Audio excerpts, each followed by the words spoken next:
It's Oceania's first ever professional competition, but Saudi Arabia's already involved, China might be involved. Fans and Brazilian experts and journalists were completely writing Mirassol off from the start. 2025 has been the craziest season ever in South America because...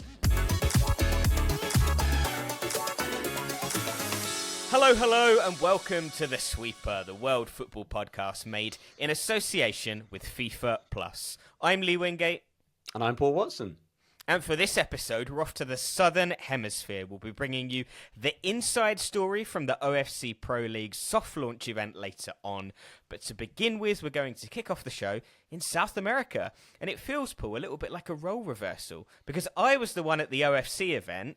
Oceania would usually be your domain, and you've been on CONMEBOL duty lining up today's guest. Yeah, it's like we're trying to train ourselves up to be, better at our weak spots, Lee. Yeah, it's true. It's a reversed pod today. Yeah, and who have we got on to talk about South America, Paul? Well, luckily we have the excellent Nathan Joyce from Copa Club Podcast, and he is going to tell us all about what's been going on in South America, especially with some amazing underdog stories. Yeah, welcome to the show, Nathan. Thank you very much. It's a pleasure to be on the podcast. And as Paul just alluded to there's been some unbelievable stories in South America, which is really refreshing and suits the vibe of your podcast, right? Because in today's modern football, it's becoming very predictable in Europe across certain leagues. So to have some new names pop up, and especially across Twitter or X, people going, who's that team? Why are they winning it? It's been really nice to see. So happy to talk about these teams on the podcast. I think we're going to kick off in Chile with Coquimbo Unido. They are one of those names that have really come out of nowhere this year. They were 8th last season. What's happened to them, Nathan? Some things are hard to explain, and this is another wonderful story, and they have been excellent. But I will start with maybe a slight negative in terms of the fact that Colo Colo, the reigning champions, everyone's probably heard of them. One of the biggest team in Chile, one of the biggest teams in South America, have just fallen off a cliff this season. And it's a little bit like when Leicester City, if we can draw comparisons, won the Premier League. Teams like Arsenal, Man City started dropping off, and other teams come in and take advantage. And this is one of those teams. So, 8th last season, a team which were relegated to the second tier only 5 years ago, spent over 14, 15 years out of the top flight up until the last few years. So how have they done it? It's still a bit of a mystery, because look, they won the title last weekend, but they've only lost one in their last 27 matches. They won around 15, 16 games in a row, keeping plenty of clean sheets with a 4-2-3-1 formation full of golden oldies, by the way. This is where I'm a little bit concerned about next season. If I looked at the starting 11, which won them the title last weekend, they had a 38-year-old, 35, 36, 34. So maybe they've just got their final glory days out of their system. But they started rolling in one or two 18-year-olds as well, which is always, from my point of view and what we do with the Copa Club, always really nice to see and try and scout some new players coming through. But they've just been consistently excellent at the back. I think we have to point towards the managerial change, which is a really interesting story in the fact that Esteban Gonzalez has come into, he took over this season, and it was like the first time he's managed at this level. So he's only been a coach since 2018, 2019, where he was actually in charge of a 5th tier team in Chile and got back-to-back promotions, but then stepped aside for whatever reason and was happy to be their assistant. I'm not 100% sure. That story has eluded me so far, but then Coquimbo came in and gave him an opportunity to be assistant manager. And again, he was happy just to stay in sort of like the shadows. Maybe that's how he wanted to operate. But at the time, yes, they finished 8th last season. They decided to sack their manager with just a couple of months left to go in 2024. And then Esteban Gonzalez got this opportunity. He was the assistant, he stepped up and just kept winning. And I don't think maybe it was the plan for him to be there the entire time. Maybe he was just trying to sort of guide the ship, so to speak. But he just kept winning matches. Like teams like Colo Colo were disappointing. And I think sometimes teams like Colo Colo, for example, were distracted by the Libertadores Sudamericana, where there's a lot more financial reward. And so Coquimbo have just sort of snuck round sort of and stole the show really, and it's never been in doubt. 17 points clear. They've obviously won the league, but they could win it by 20, 23 points. And I think we have to mention it. Is this one of the best badges in club football? So talk to us about what you're going to see when you Google the Coquimbo Unido badge. Oh, 100%. I think not only the badge, right? Because obviously nicknamed around the Pirates, for those who don't know, the badge is incredible, but also the stadium. I think we spoke about this just before we came onto the podcast, all around this pirate ship theme as well. Like they've really gone all in, haven't they? Like sometimes you just see clubs sort of just touch the surface, but they've gone all in for everything. So yeah, look, hopefully if these continue to develop next season or do well in like international competitions, Libertadores, etc. Like maybe you see Colo Colo merch everywhere, right? Because they're a successful team in Chile. But people may start noticing this badge, and then I'm sure places like Classic Football Shirts will be trying to sell this stuff, and everyone will hopefully be jumping on. But yeah, it's really nice just to see a completely different team. Like as you alluded to there, Paul, like finished 8th last season. Like nobody really knew about them. Spent 14, 15 years out of the top flight, really. So for them to just completely come out of nowhere and win this league has been incredible. But yeah, what a badge for sure. Yeah, I think it's sort of all linked to, because it's a coastal city, Coquimbo, right? So it's just a little bit north of Santiago. And from what I can gather, it's sort of a tribute to this particular city's maritime and pirate heritage. Pirate heritage, not a phrase I think we've used on this podcast before. But yeah, I mean, what else can you tell us about sort of some of the key players? You mentioned that they're an aging squad. One of the names that stood out to us when we were preparing this podcast is Cecilio Waterman, the Panamanian forward, who was the guy that ran up to Thierry Henry during the CONCACAF Nations League and screamed in his face, "Eres mi idolo," right? You're my idol. What other kind of key figures do they have in this squad? We can just touch on him for a minute because Waterman, he's 34 and this is the first time he has won a trophy. He's been runner-up in Chile before. He's been runner-up in the Gold Cup twice with Panama. He went across to Peru to play for Alianza Lima last season to try and win a title there because they always win titles and they didn't. So everywhere he's gone, he's just fallen short. So he's returned back and scored 9 goals, I believe, after around 25 games. And yeah, it's been really nice for him to finally win a trophy at like the last year or two of his career. But you could go through loads of players, but the one which sort of sticks out for me is a player called Nicolas Johansson. Not really an Argentinian name, but he was playing in the 3rd division in Argentina last season. And for some reason, the reigning champions in Chile saw something within him and brought him in. And he's the 2nd top goal scorer with 6 or 7 goals this season.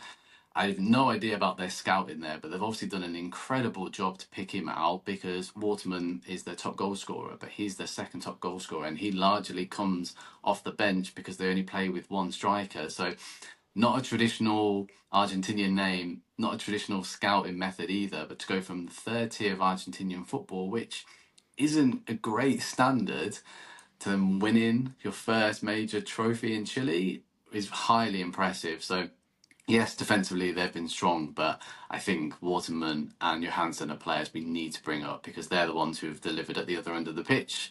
And as you two know, you need goals to win football matches. Shall we hop on over to Brazil next? Because another story and another name that's really leapt out at us is Mirassol. We didn't really know much about them, but research shows they were down in Serie D as recently as 2020. They're now pushing for the Libertadores. What can you tell us about them, their backstory, where they've come from and how they've got here? This is an unbelievable story because, yeah, you've just mentioned 2020, there was Serie D. Well, 2 years prior to that, they were 6th tier and completely out of the football pyramid in Brazil. Now, they are a very small team. It's a very small place. So, based in and around where Sao Paulo is. So you're looking at Sao Paulo, Corinthians, Santos. So when young players who catch the eye for any sort of level, at youth level rather, they're going to go to one of the big teams based in that particular region. So Mirassol always have fallen short, and it's been a bit of a stepping stone for younger players. But their story all really starts in 2018 when they signed Luis Araujo, who at the time was 14, 15. He was just trying to, as many thousands of Brazilian young lads wanted to sort of chase that dream of becoming a professional footballer. Now, he didn't even play a game for Mirassol before Sao Paulo went, yeah, this kid's something special. We want to take him. And Mirassol were in a position where, because obviously being sixth tier, they didn't have any money. They couldn't really say no. This is a kid wanting to chase his dreams. But they made an unbelievable decision to keep 30% of his rights because they thought, well, look, if Sao Paulo want him, if they eventually sell him to Europe, we're going to be rewarded. And he played so well for Sao Paulo that Lille came knocking on the door and bought him for nearly 11 million euros. Now, so they pocketed between 1.5 to 2 million euros, which may not sound like a lot of money, but we're talking about a sixth tier Brazilian side here. Now, what they did there was look at sustainability and how could they grow the project, which was a very mature decision because a lot of clubs probably would have tried to just sign big players in and around their level, but they did up the training ground, they built 3G, 4G pitches next door, improved gym facilities, etc. And yes, they were a sixth tier club at the time, but they were perceived as almost like better facilities than maybe even some Serie B sides 4 tiers up. So then that's where the snowball sort of their promotion came from, because players were looking at this club being like, okay, they're so organised off the pitch, being sold the dream of obviously all the facilities, looking more like a professional football club than anybody in and around them, which just drew players and then almost got promoted. And then Serie C, Serie B players were then looking, and they were just able just to improve on their squad, which saw them within less than a 6-year period get promoted to the top 5 for the first time in their history. So yes, that was a huge success story, but just because they got to Serie A didn't mean that they were going to then be successful. The bookmakers had them the favourites to finish in 20th. The manager at the time, called Mozart, by the way, nicknamed Mozart for short, which was brilliant, right? In the way in which he conducted that operation from Serie B to the top flight. I can't help but get that in there. But he abandoned the project about a month before the league started. He got an offer to stay at a more established club in Serie B. And I think he thought that, look, the Mirassol dream could only go so far. I want to go at a club which can potentially have more sustained prospects going forward.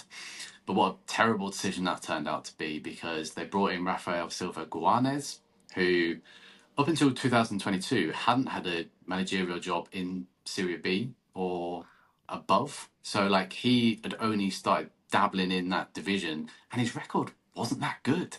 So fans and like Brazilian experts and journalists were completely writing Mirassol off from the start. Now they're 4 games away from securing a top 4 spot in the league. It's ridiculous. They've not lost at home this season in 16-17 games. We've jumped on this podcast at the perfect time because they've just beaten Palmeiras at home, a team fighting for the title, and have just broke the transfer record for spending over £200 million, or 200 million euros rather, on players in Brazil, compared to Mirassol, who have spent probably less than 1 million. And half of that went on one player who Guanes didn't even want and shipped out after 2 or 3 months. So Mirassol have done this on a really small budget, all Brazilians as well, which I think is really important. Like they've just picked Serie B players who they believed could take that step up, and just added 1 or 2 experienced players here and there, which have helped them achieve the unthinkable. And yes, they're not winning the league, but this is sort of like the Leicester City equivalent for them to do it on this sort of budget, to go from the 6th tier to Libertadores in 6 years. It's just unheard of. So like it is a really magical season for them. And I think, am I right in saying they've had a bit of a run-in with Santos and one of Santos's more famous faces? Yeah, so earlier on in the season, when they were picking up a few wins here and there, and then like the media were saying there were shock wins and that this wouldn't be sustainable, they beat Santos, who obviously everyone would know that Neymar has gone back to this season, and that's turned out into a nightmare because they are on the verge of relegation. Well, Neymar was getting a bit of heat from the fans, shall we say, and so he started to mock them. basically translated into English, saying that they were a small club and they were the ones who were going to be relegated, which is a little bit ironic now. But Mirassol comfortably beat them, and they even used Neymar's famous celebration against him during that match. And it's just been that level of confidence from them. They haven't shied away from who they are or what they want to play. They've played an attacking 4-3-3 formation, home and away, and they've just got at teams to be like, we're not here to make up the numbers. And it's been really refreshing to see, because like the league is so competitive in Brazil. You have so many big clubs, and now there's so much money involved within the league. So for Mirassol to spend barely nothing and come in and be like, we're going to play this bold 4-3-3 formation and we're not going anywhere, and for them to sustain it over the season has been one of the stories of the season for sure, across the whole of South America. Do you think there's any chance that they're going to get picked apart in the off-season? Because, for example, we've talked about Mjällby in Sweden and the fact that they have, with a tiny budget and being a tiny club, they've gone and won the Allsvenskan. And I am looking at this and thinking, would players be drawn to bigger clubs with bigger names that can offer them bigger salaries? Is that something that we're going to see, or do you think they can push on and maybe even challenge for the league next season? It sounds really odd, but there's not many players that I would look in that squad and be like, would they fit into a top 6, top 8 side in Brazil? It just seems to be the cohesion of the team that works. And a lot of the players who've been so successful this year are older. They signed Ronaldo, the left back, not Cristiano, Ronaldo, the left back, 36 from Grêmio. Now, he's scored 11 goals, and there's only 5 players who've scored more than him, and 4 of those are strikers. And we're talking about a 36-year-old left back here who's only scored 20 goals in over 200 appearances for Sao Paulo during his career. Now, they signed a 37-year-old goalkeeper who's been unbelievable for them as well. So it's not a case of, a lot of their players are 30 plus, experienced players, like players who have played in sort of high pressure games, even at a lower level, and then they've just adapted to it well. My fear is very much, how long will those legs last? Can they have another season at high intensity? Because it's a really challenging calendar, playing in the Copa do Brazil as well, where you get financially more rewarded than the league. So some teams prioritise that. Being in the Libertadores as well. Like sometimes you're going to be playing 5 games in 14 days.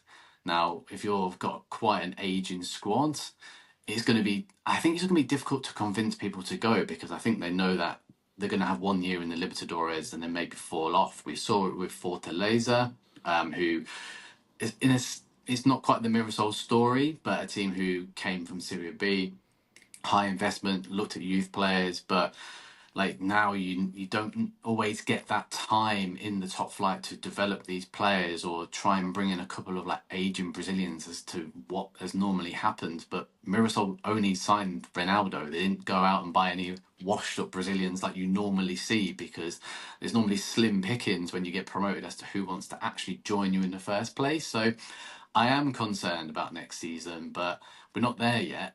There's still 4 more games to celebrate, and I think the fact that they have Flamengo on the last day of the season, where they will link up with Luis Araujo, the player who brought in the success, and that's where he's at now.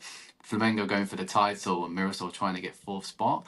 Like as a journalist, the headline's already written there, isn't it? Which makes it a nice job for myself. So yeah, let's get them over the line now, and we'll see what happens. But of course, there's always going to be a cause for concern, because big clubs in and around them, as I mentioned, a few can just hoover up these talents.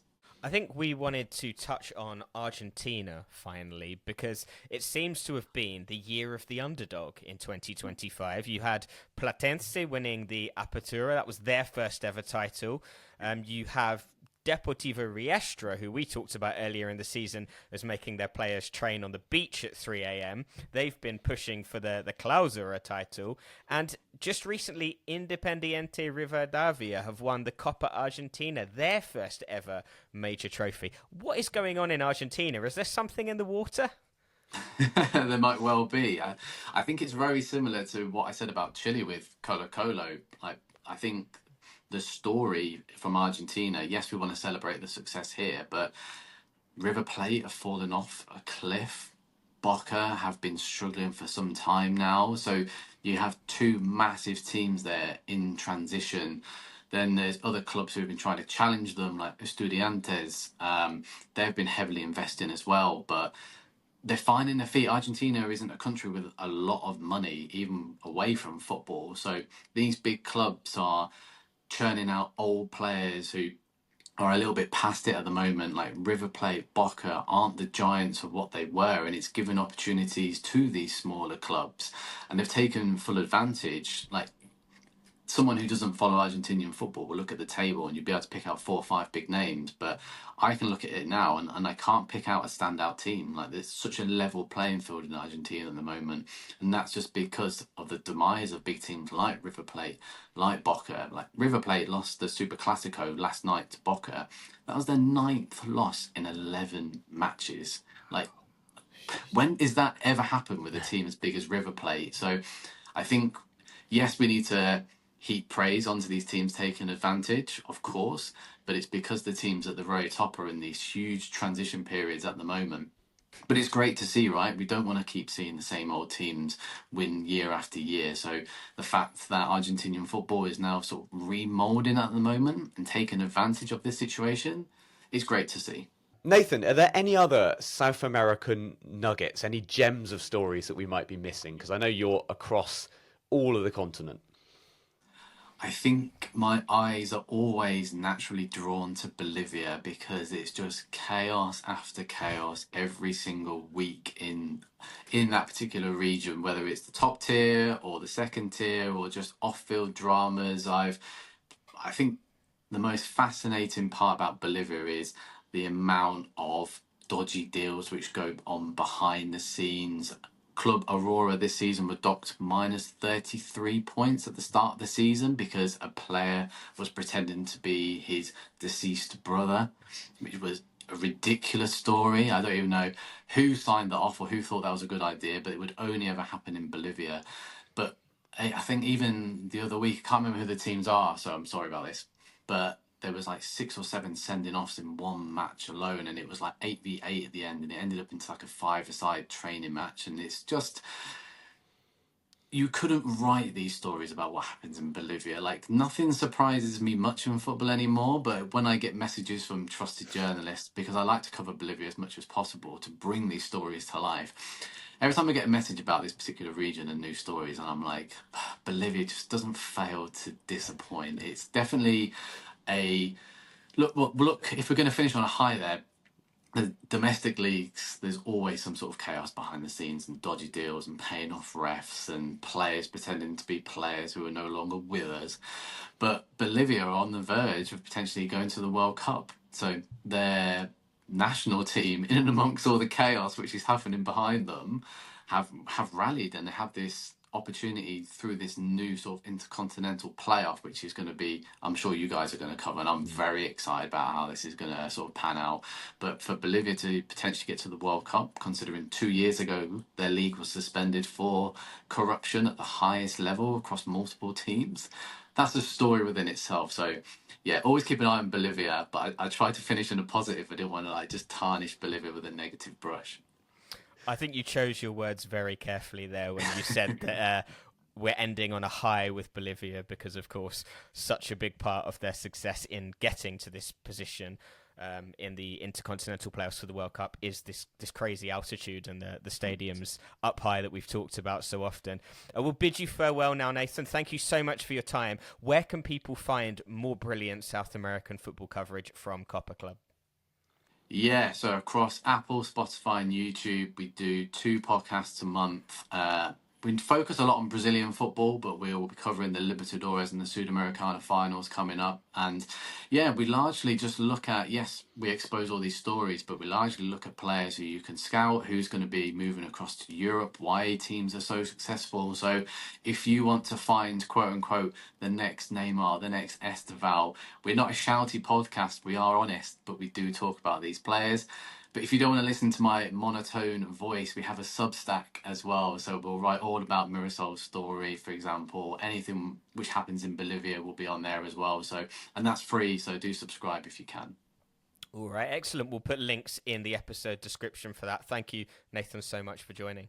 Cheers. Thank you, guys. Appreciate it. We're going to head off for a break in just a second, but before we do, shall we give the people a quick taste of what they can expect on our next bonus pod pool out on Wednesday, the 19th of November? So we've got a Welsh Cup draw conducted by Go-Kart Race. Excellent. Scottish club offering season tickets for dogs. Team getting kicked out of the Andorran League because they don't have any players. And a Spanish team having a kit crisis. Well, if that doesn't whet the appetite, I don't know what will. Oh, and we should also mention our new Sweepers on Tour initiative. Why are we looking for people's ground hopping photos, Paul?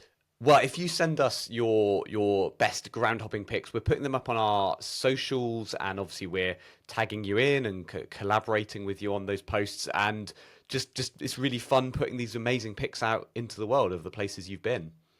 Yeah, we've had quite a few countries featured already. Chile, South Africa, Liechtenstein, Ireland and Iceland, to name a few. If you're interested in doing that, then get in touch with your photos at sweeperpod@gmail.com. Send us some details about the match, your social media handles, so we can credit you properly. And we're aiming for sort of 5 to 10 pictures, ideally in portrait, but not a must. And we will continue to feature those on Twitter and Instagram.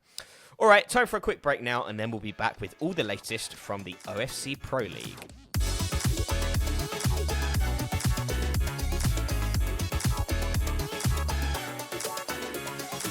Welcome back to part 2, in which we'll be shifting our attention to the OFC Pro League. Because, Paul, an email dropped into our inbox a couple of weeks ago inviting us to attend the soft launch event for the competition at the end of October. We were joined by OFC Secretary General Frank Castillo, as well as the head coaches and CEOs of the 8 participating clubs on a Zoom call. It was at a painfully early time in the morning. I remember us having a little WhatsApp negotiation about which of us should do that, and I was in Riga at the time, and I was at the comparatively late time of 7 a.m. compared to your 5 a.m. But I remember getting the invite and being like, yeah, this is great, so excited, seeing the New Zealand time and thinking, okay, and then it just gradually, as I put it into the converter, just thinking, oh no, 5 a.m. Yeah, it was 6 p.m. local time in New Zealand, but it was a great event, and we're going to talk all about it, share some of the lessons and insights and nuggets we learned about the upcoming Pro League. Before we do that, though, I think perhaps we should remind people, what is the Pro League and who is taking part? Yeah, so the Pro League is Oceania's first ever professional football competition. And the idea is to have 8 participating teams. There were anyone in that region could put in an expression of interest, and there were, I think, quite a few interested parties, but 8 were selected for this inaugural competition. Auckland FC, South Island United, South Melbourne, PNG Hekari, Solomon Kings, Vanuatu United, Bula FC, and Tahiti United. Yeah, I do love the name Bula FC. Yeah, me too. Every time I'm reading them out, my that's the one I look forward to. Well, to tell you all about the competition and about what we learned at the soft launch event, I've divided this segment into 4 different categories. We've got launch and logistics, coaches and CEOs, rebrands and reserves, and non-OFC neighbours. Paul, which of those would you like first? I think we have to start with the launch, don't we? Launch and logistics makes sense, because I think that's a key question everyone's going to have is, well, when is this happening? Yeah, so the big reveal has happened. We now know from Secretary General Frank Castillo that the tournament will start on the 17th of January 2026 at Auckland's Eden Park in New Zealand. We have no information about the fixture schedule yet. All we know is that the first so-called circuit series takes place in January in Auckland. And perhaps this is a good point in time to recap on the format of this competition, because it is going to be divided into 5 of these so-called circuit series, which they're going to play at different locations in the Pacific. And across those 5 circuit series, each team will play 14 matches in total in the first stage. They will then split into a top 4, a leaders group, and a bottom 4, a challengers group. And within those groups, each team will play each other once. And then this is the bit that I like, because it keeps an incentive for the bottom 4. So there's then a semi-finals, and the teams that qualify for that are the top 3 in the leaders group. Then the 4th place team in the leaders group will face the winner of the challengers group to determine the final semi-final berth. So that's sort of how it's going to work out. Yeah, I was going to ask about that, and it is sensible, isn't it? Because otherwise, this Challengers group have nothing to play for. There's obviously no relegation in this system, so I was wondering, what is there to keep them going, and that is a sensible way of doing it, I think. Yeah, I think so too. We don't yet know where any of the other circuit series are going to take place. I thought one thing that was quite interesting, given the inclusion of South Melbourne, a club based in an AFC nation, is that they are considering doing a future circuit series in Australia.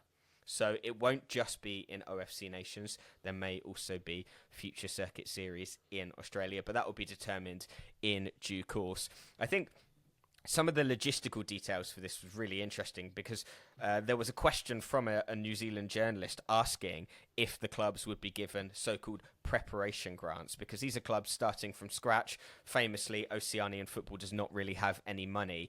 And the answer to this I found super interesting. So there will be no preparation grant, but OFC will pay all travel, all accommodation, and all logistical costs, and there's no entry fee to the competition. And then beyond that, they're going to try and make the club sustainable by getting sponsors, which they haven't announced. But I don't know if you've seen the Saudi Arabia rumours, Paul.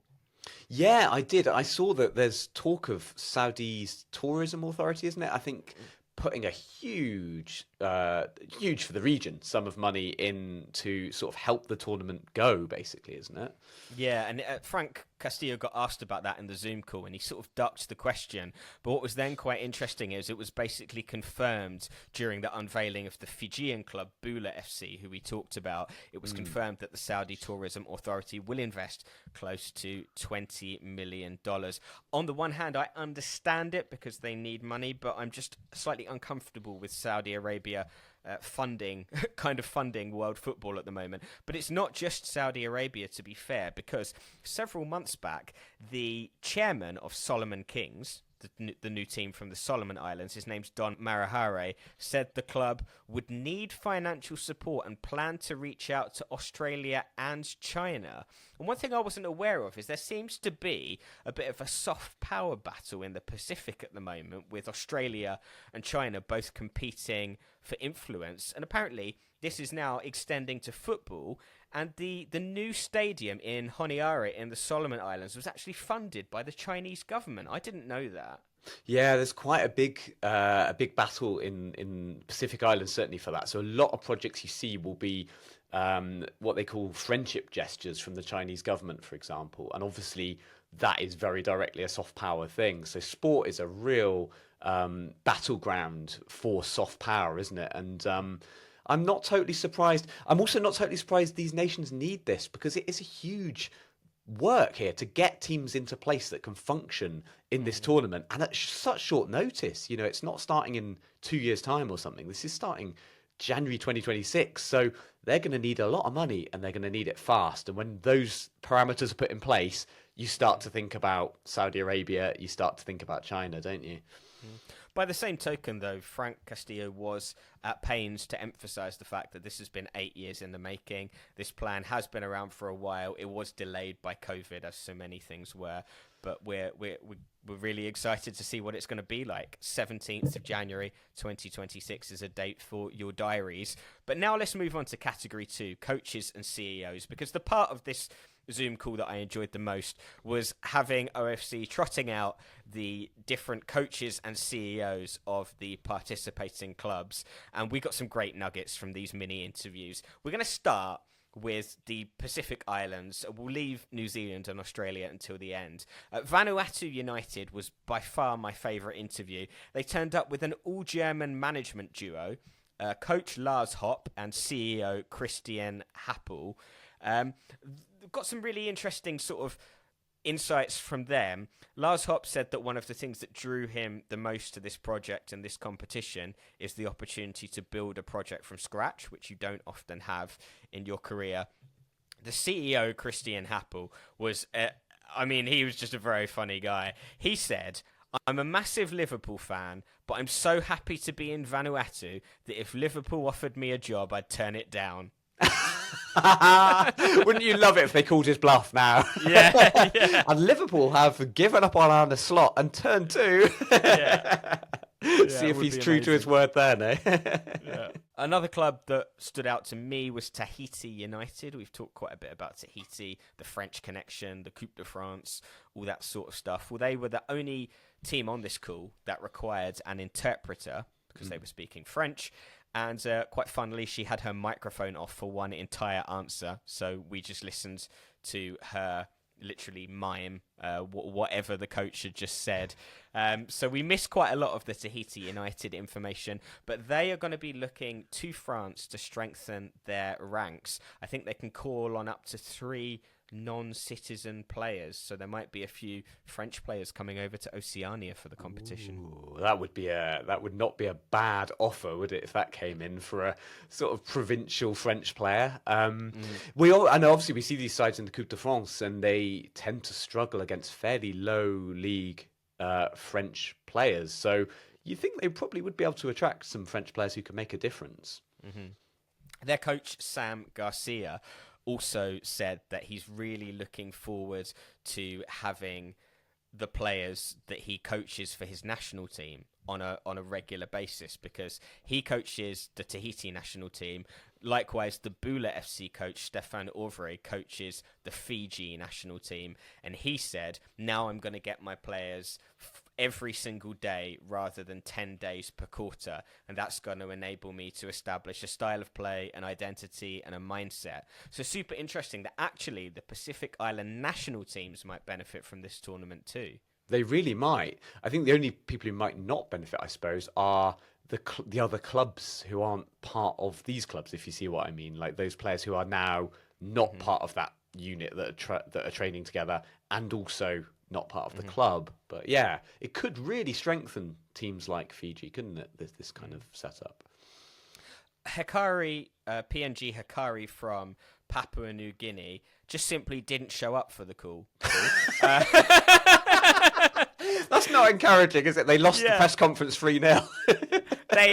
They were there. I presume they were just having a great time watching the Maori dancing on stage at the soft launch event. Who knows? But yeah, neither their coach, Marcos Alves Guzmão, or their CEO, Wirawama, turned up. So we didn't hear from PNG Hikari. But let's move on now to rebrands and reserves. And this is where we're going to focus on the clubs from New Zealand, because when the clubs were initially confirmed from these expressions of interest you mentioned before, we had an 8-team lineup to which there has since been one change, and it's a minor change. Christchurch United have rebranded into South Island United FC for the competition, the aim being to maximise their brand reach and to unite the region behind the team. But, Paul, this seems to have attracted quite a lot of criticism on social media, not just because the badge, which is simply just a silhouette of the South Island, but also for the strategy, because I'm not really necessarily sure that fans of other New Zealand clubs are going to want to get behind a Christchurch United created entity. No, I think where they've got that maybe a bit wrong is they started out as Christchurch United. So when I was reading the teams there, I expected to be reading Christchurch United, and everyone knows it was them who have been given the place. So to now call them South Island United feels a bit disingenuous, doesn't it? It's not like they said initially, let's create a team for all of South Island. It's actually that suddenly they've just tried to rebrand them in the hope of pulling the wool over people's eyes a little bit. Yeah, I think what could also come back to bite them as well is that the New Zealand football CEO Andrew Pragnell has said that there is still an ambition to see a third A-League side, so in Australia's A-League, from the South Island. And I think it's going to be much easier to attract support for a professional club that is founded from scratch in the South Island than it is to generate support from an entity that's created by South Island United FC, i.e. Christchurch. Yeah, and I imagine there's still quite a lot of hard feelings, aren't there, from Wellington Phoenix, who were probably the most likely selection for this and were overlooked despite being, I think, am I right in saying they're the biggest professional club in Oceania at the moment? But they were overlooked for this. Yeah, and I think the latest info we have is that they were considering a judicial review. You have to imagine that now that a launch event has taken place, it's probably not going to change. But they did say that they are considering a review of the process that led to them meeting the requirements but scoring lower than South Island United and Auckland FC, who are the final Kiwi team in the lineup. They are going to be fielding an under-23 team in the OFC Pro League. That has been confirmed. They have to be separate teams because the competitions are at the same time. So the senior team will be playing in Australia's A-League and the under-23s will be playing in the Pro League. But we did ask for clarification in the Zoom call. They can take up to 3 under-23 players from their A-League squad. So there is room for some movement between the two. Okay, that is interesting, because that again was one of the ones we raised eyebrows at, wasn't it? The idea of a youth setup competing in what is this kind of showpiece professional event. But yeah, makes sense. Yep. The last name in the lineup pool is, of course, South Melbourne, which brings us on to non-OFC neighbours. Quite a bit of criticism has come the way of the OFC Pro League for including an Australian club when they are trying to develop football in OFC nations. I don't know if you've got a particular stance on this. I did think it was odd. You know, I mean, obviously Australia went over to AFC a long time ago. They don't really feel like they're part of that region football-wise anymore. So it did feel like a slightly strange and jarring note to have a Australian team in there. But I can't say I feel like enormously passionately either way. I'd be interested to hear what the rationale was for this. Yeah, so from what I can gather, I think Australia is by far the largest market in the region, and I think probably some of the decision was commercial. They know that there is a lot of that Australia is a strong footballing nation as well, so I think there was some of that. But there's also the fact that South Melbourne was famously voted as the Oceanian club of the century, and so I think it felt a little bit just like a right move. In fact, the officials from South Melbourne said it feels a little bit like a homecoming for us to be included in this competition.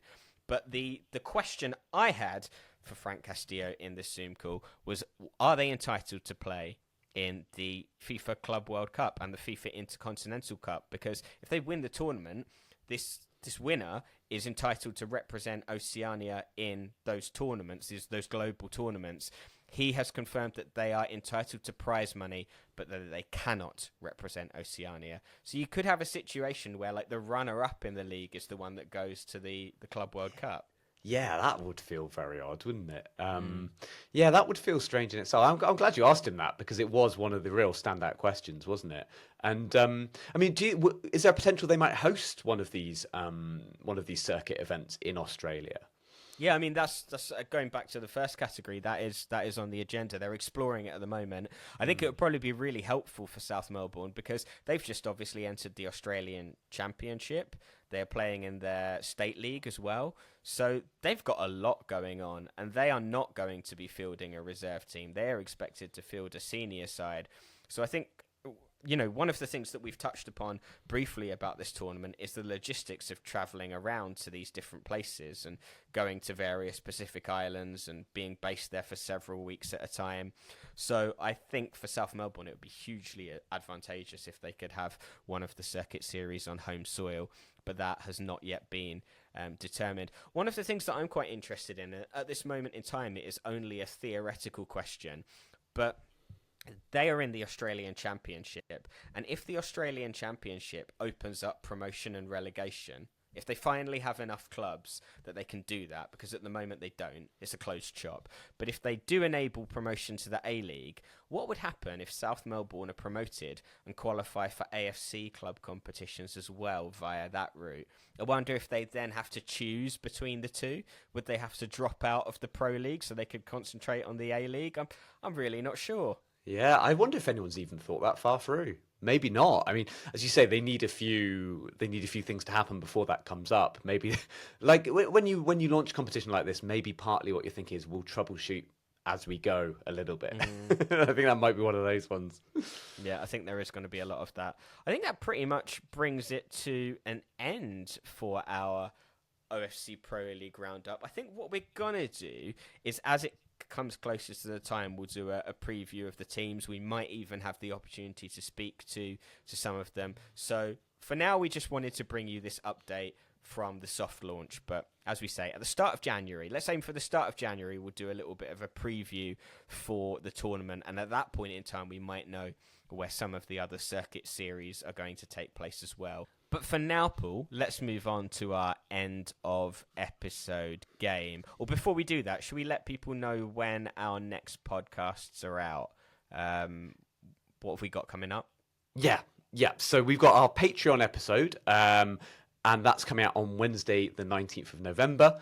And then after that, our next main pod is a week later, 26th of November, where we've got some great Coupe de France overseas club stories and just loads of other amazing stuff from around the world. Exactly. All right, let's move on to On the Spot now. I am 4-2 up after the last episode. Let's quickly recap for people how it works, Paul.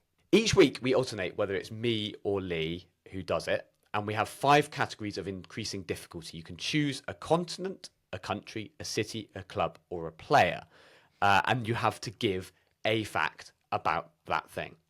Yeah, in the knowledge that a continent is worth only 1 point, a country 2, a city 3, a club 4, and a player 5. So it all depends how risky you're feeling, Paul. You do have a deficit to make up. What are you going to choose today? I do. I'm going to go for a club. I feel like I have to fight back a little bit here, Lee. Okay, interesting. He's on the attack. Your club on the spot this week is AS Pirée. Ooh, AS Pirée. This should be really on my territory, shouldn't it, this one? But I'm trying to think how many things I know about them. So I know that AS Pirée take part in the Coupe de France, right? We've sort of discussed that. That's not a massively interesting fact about them. They're Tahitian, so they are from French Polynesia. And the fact that I'm going to try, which might be wrong, in which case I wonder if we'll edit this out, is that I think they reached the OFC Champions League final, but I don't remember what year that was in. I think they might have been the... No, they didn't win it, did they? No, I think the only team... Was it a New Caledonian team of won it? Or, in fact, Hekari United, the guys who didn't turn up to your press conference. Yeah. They won it, didn't they? Yeah. But no, I'm pretty sure they got to the final once at AS Pirée. And I think that was because... The reason I remember that is, didn't they then get to be part of the Club World Cup because of something? I'm really grasping now, aren't I? Yeah, but I think... Let me just check that particular final. Yeah. Yeah, that was recently. Was that because Auckland City... wasn't that the Intercontinental Club? For some reason, Auckland City didn't take part and AS Pirée took their place. But yeah, that was back in 2024. They reached the final. Okay. Yes. So you get the points, Paul. That's 4 points to you. Well, thank goodness you went into the Pacific League. You know, Yeah, I mean, you're just to run through what your other categories would have been. Your continent would have been North and Central America. Your country would have been Thailand. Your city would have been Palermo, and your player would have been Sunil Chetri. So... I should have taken. I don't know a lot about Sunil Chetri, except I think he just retired and he. Yeah. Anyway, I'm happy with where I am. I'm happy with where I am, Lee. Oh, and one final note. This is quite interesting to people because we've mentioned an India player last. Could there possibly be a friendly between India and Montserrat? Well, we couldn't possibly comment. And on that note, Paul, we'll bid farewell to our listeners for today.